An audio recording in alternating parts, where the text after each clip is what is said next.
The following program is brought to you by the 0DB Movie Podcast feed.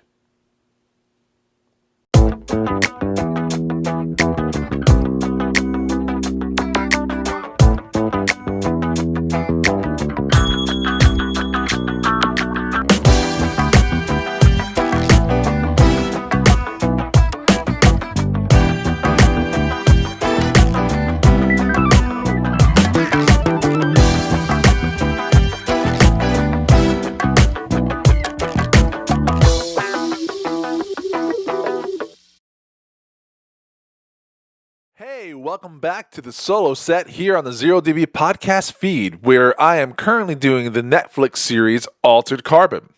And we are at episode 10, the last episode of this series for season 1.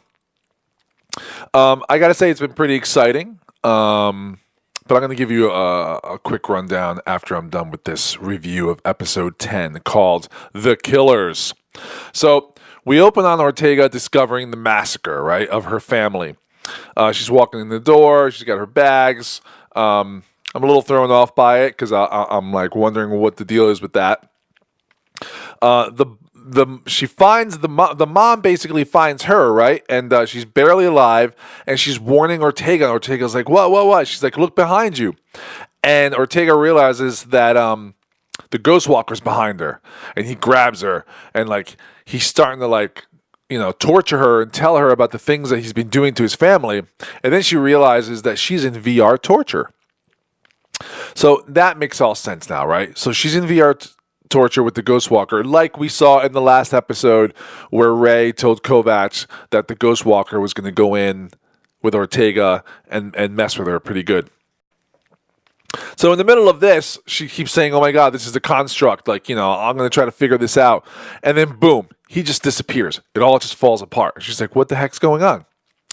And then everything goes away and she's stuck in like this darkness. It's like this empty nothing where she's like, which seems like even more torture because she's like, holy crap, where am I? Help me, get me out of here. So now we go back to Kovacs and Elliot being taken down by Ray. Ray's got them surrounded, but with all these prods and stuff, and Ray basically takes over the situation and wins. So now we go back to the Raven, and over there, we still have Elliot and his wife and Poe, and then the Ghost Walker shows up out of nowhere without any alarms. And immediately Poe, he just tries to the whole guns are blazing, the whole thing. But the Ghost Walker has this electron destabilizer. That's right, I'll say it again. Electron destabilizer. And it's basically destroying or killing Poe, whichever one you want to put it, right? Whichever way you want to put it. So now Poe immediately tries to save Lizzie because she's in the VR. And he's like, look, you got to get out of here. She's like, fine, I'll leave, but I'm coming back. I'm going to help. This is going to be like my jam. And Poe's like, okay, fine. It's a really long send-off to Poe. It's really cool. Poe actually, I think he dies, right? Lizzie wants to get sent to the sky, which means to the heads in the cloud thing. And Poe, that's basically his last dying wish, is that's what he does for her, and he sends her up there, right? Very graceful end. Poe is very awesome. So now the Ghost Walker leaves with Lizzie, Stack, and Ava, right? That's who was at the Raven. It was Poe, Ava, Mickey, and Mickey got his stack blown out. Poe ended and basically left her stack there, but she was transported somewhere else. So now the Ghost Walker thinks he's got someone's stack. Ava thinks it's Lizzie's stack, so she's distraught.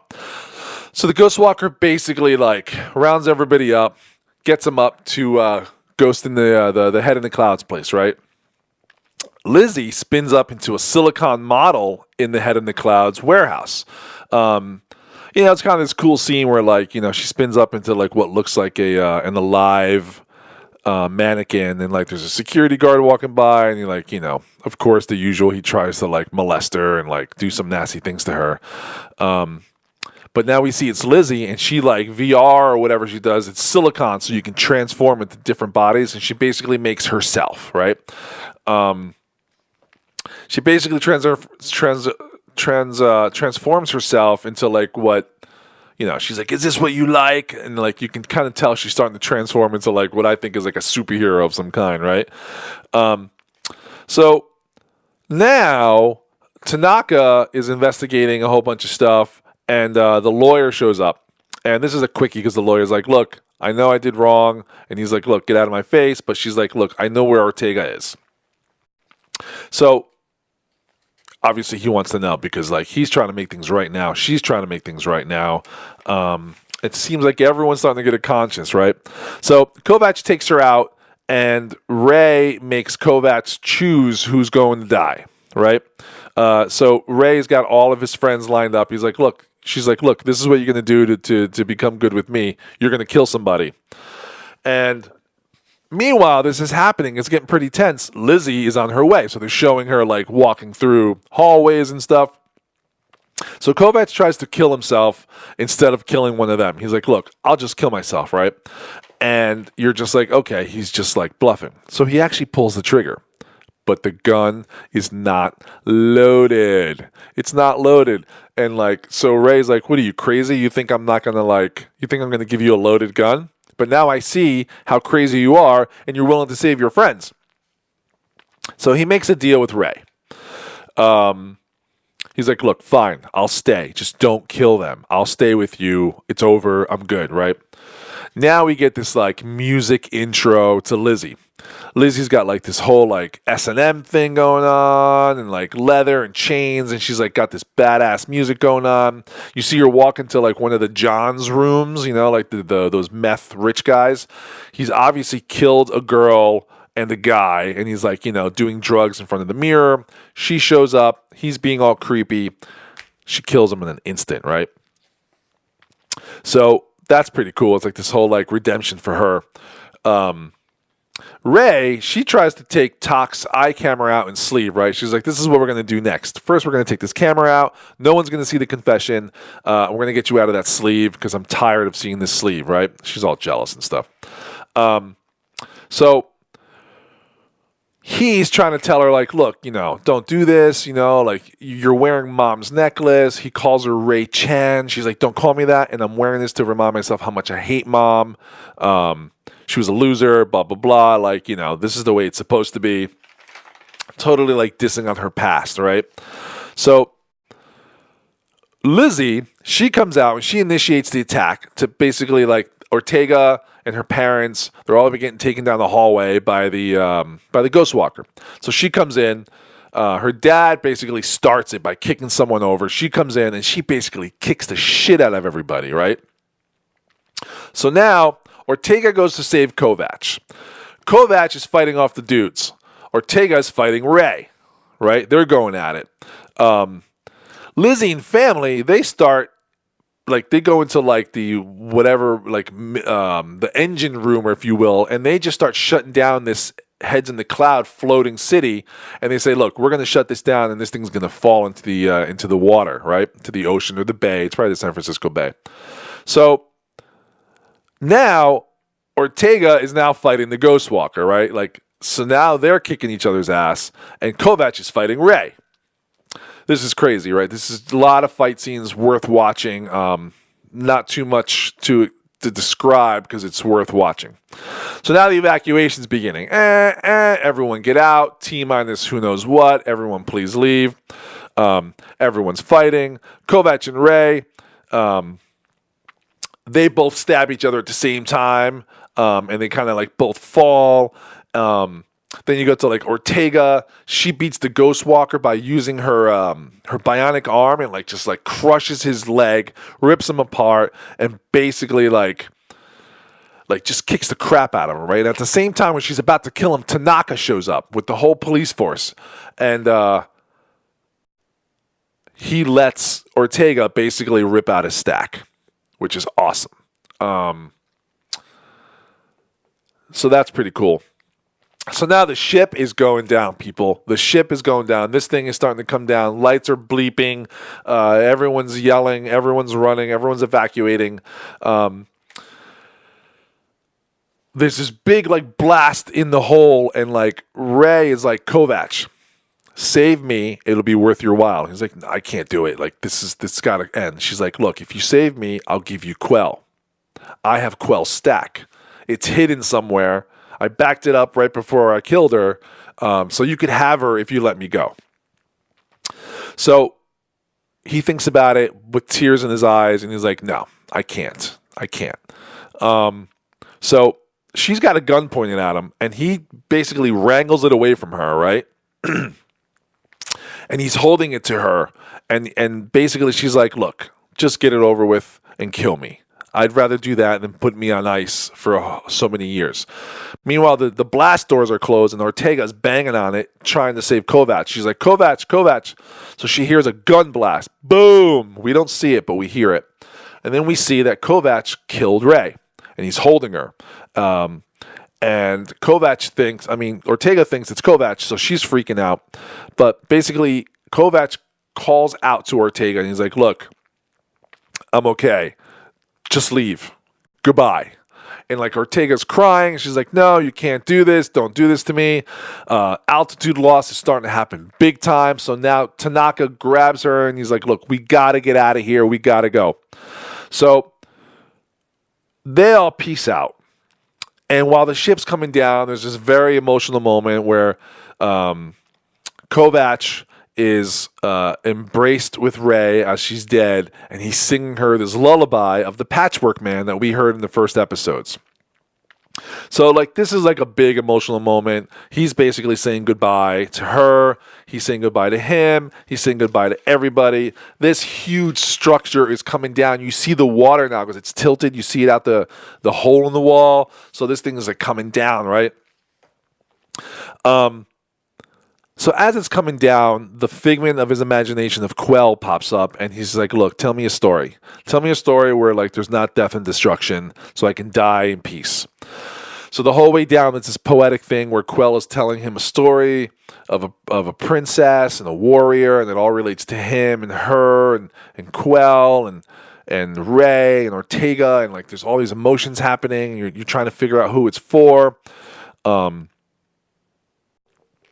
So, you know, I think it's about Quell telling her story as like a warrior princess, you know.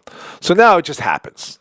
This whole thing friggin' comes crashing down with a huge splash, and you see Ortega in the police car going away, and she's crying, looking out the window like, all right, well, that's the end of him. So, fade to black, right? And you're like, crap, it's over.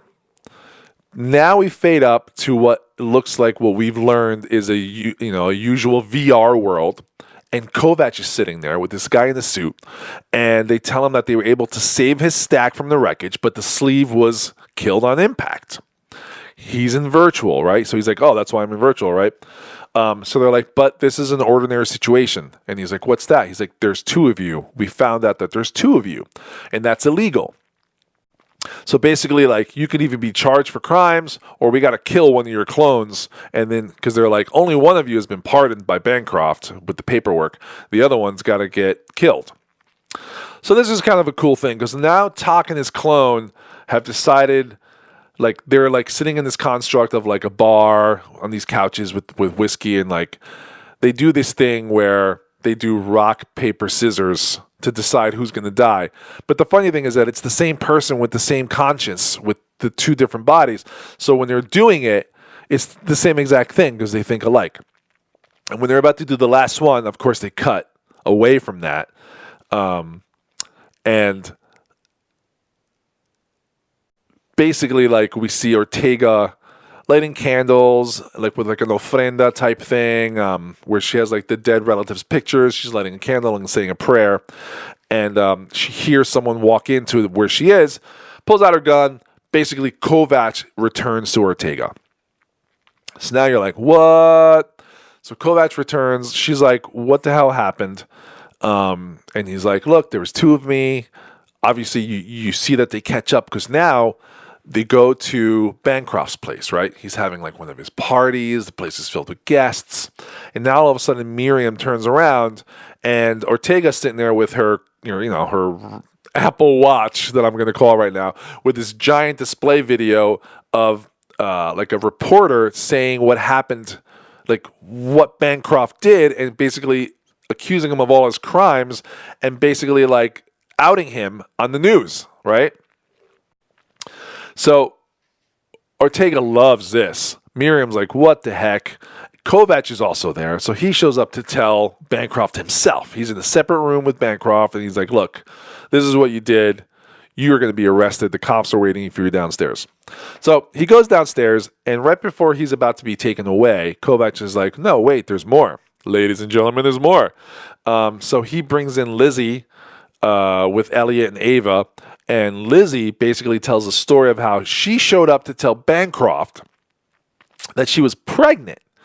And he wasn't there, and Miriam was there, and Miriam beat the crap out of her until she was on the ground and kicking her in the stomach. Not only that, she had her sent to the Way Clinic and had Ray's place make her insane and then dumped her body in an alley. That's how crazy Miriam is. So now Miriam gets thrown under the bus, and now she gets arrested for the murder of Lizzie's sleeve and for the baby. Dude, this is crazy. This is like the final whodunit soap opera type finale, right? So not only that, the lawyer lady showed up to also throw in what she knew and to bust everybody. So she got her revenge. So now I'm thinking Kovacs, he didn't plan this ahead of time because he would have done it differently. But like now it's all coming together, and he doesn't have to feel bad about this lawyer getting taken down because she's taking them all down now. So Bancroft is being taken away. Miriam's being taken away. Ray made Miriam drug Bancroft. So now we found out that Miriam betrayed Bancroft. That like speed stuff. Bancroft is just baffled because he doesn't remember all of this. He thinks he's like this like major like, godly type figure. Like, I can't believe we've turned to this. I can't believe I did that. I thought I'd never crossed the line, but he did. Although I think Ray manipulated him to really cross the line, although he's still a piece of shit, right? So Bancroft is arrested. Miriam's arrested. Ava, Elliot's wife, she was pardoned. Apparently she was put away. And Kovacs paid off the mortgage for her real sleeve and got her real body back. So that's cool. So now we see like Ava and Elliot and Lizzie living like a family life thing together. Lizzie kept her synth body because she's got her own thing going on where she doesn't believe she's real. But that's cool. 653 passed, which was this ordinance to be able to have so the dead can now like accuse their murderers. When 653 was being going the other way is because that way these like poor prostitutes and stuff like that couldn't accuse their murderers in the court of law. So now they could. So now the world changed for everyone. The world is changing for everyone, right? Things are changing. Things are moving. Things are turning over. The meth thing is probably going to get destroyed or at least somehow subdued or something, or one just got put away and then the same crap keeps happening, right? That's probably what's going to happen. But so now we basically go to like Kovacs. He's in Ortega's place, and it looks like they're moving in, right? It's like, anything else to unpack? So now I'm like, oh, cool. Kovacs is going to move in with Ortega, and we're going to be cool. But then from this, we find out that Kovacs also is able to get Riker pardoned. Well, not pardoned, but basically they proved that he was innocent. So now he's coming out. So now we see that actually Riker is going to be coming back to Ortega, and they're going to be moving in together. So I wonder how that's going to work. I guess Kovacs has to go and give back his sleeve, right? So they say their goodbyes. Ortega is worried about him and wonders what he's going to do with his life. And basically he's like, well, I know Quill is alive. So that's what I'm going to do now is I'm going to seek her. I'm going to wander the worlds and universe and galaxies until I find Quell and I can live my life with her happily. And it ends. And that's how it ends.